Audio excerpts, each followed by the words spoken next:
Boxing today is nothing but sparring. There's no fights. There's no fighting no more. There's some boxing. There's a lot of boxing. Tap boxing.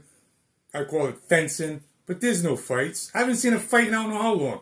At this kind of point, even if they go toe to toe for a second, the announcers are like, "Oh, look at that! They promised to fight. Look at what they're doing." I mean, that was a given back in 1970 and the 70s and 80s. Like a fight was a given. Like we're definitely gonna get a fight. Now it's the other way around where we're lucky if we even get an exchange. Never mind a fight. A prolonged exchange.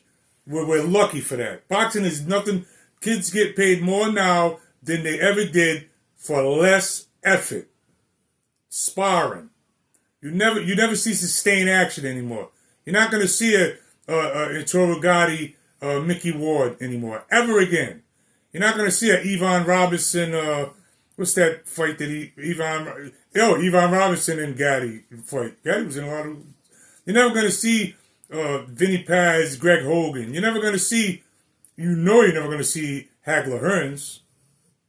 You're not going to see these fights. Because there's no fights. There's no fights left. This is what you get, you jackasses, talking about boxing. This is them nerds that came into the game via Floyd that used this argument. This is why we got what we got.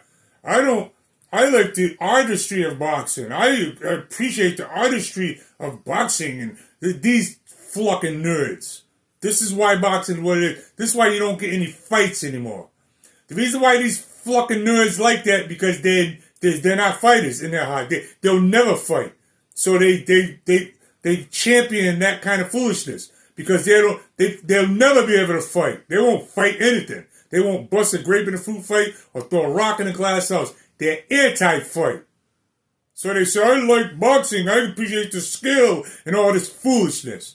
The reason why they say it is because there's no fight in them. They're not fighters. Real fighters like fights. And then if you say anything about that, they say, well, I want to leave. They should leave with their facilities. They're going to be punch drunk. Real fighters never crossed their mind. The only ones that say they're going to get punch drunk, the only ones that say that is punks.